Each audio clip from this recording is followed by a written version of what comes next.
Our unconscious tells us what we want for breakfast and whether we'd rather have coffee or tea before we even think about it. It analyzes spectacular amounts of data in milliseconds. It's far more complex than any deliberate decision of the conscious mind. But we don't notice this ocean of the unconscious because it is only conscious thinking that taxes us, and this makes us believe that our intellect rules the world.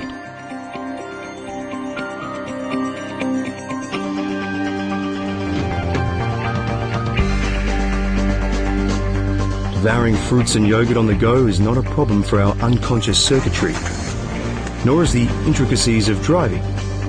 If we had to constantly think about our hands and feet as if it was our first driving lesson, most of us would rather take the train.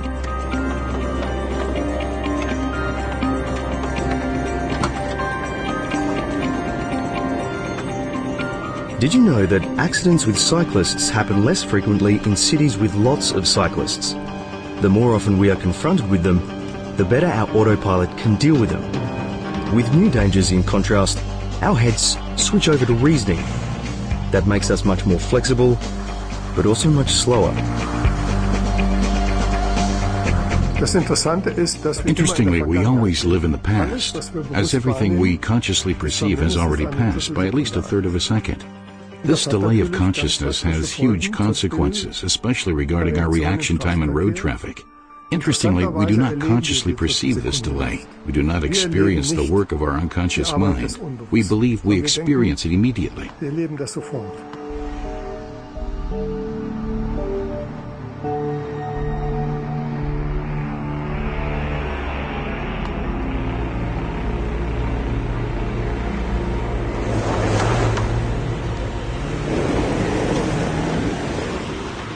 Whenever we look at something, a bundle of light rays passes through our pupil and hits the retina of our eyes.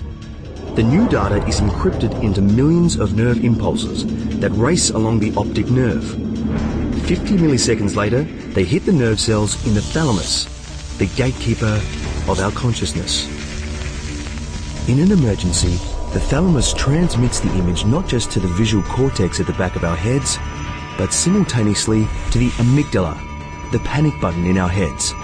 It immediately jolts us into action. And after just 150 milliseconds, we get going without knowing why. Next, unconscious modules disassemble the image into components.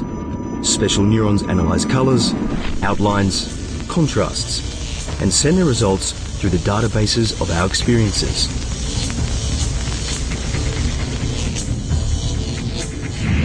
From the visual cortex at the back of our heads to the frontal lobe, here, in a flash, all bits and pieces are reassembled to a meaningful image and transmitted back to the visual cortex. Now, from this moment on, we can consciously see the image. A child running after a ball out onto the street, pre-evaluated and projected 300 milliseconds into the future. Which is the simple reason why Martha is able to catch the boy in the nick of time.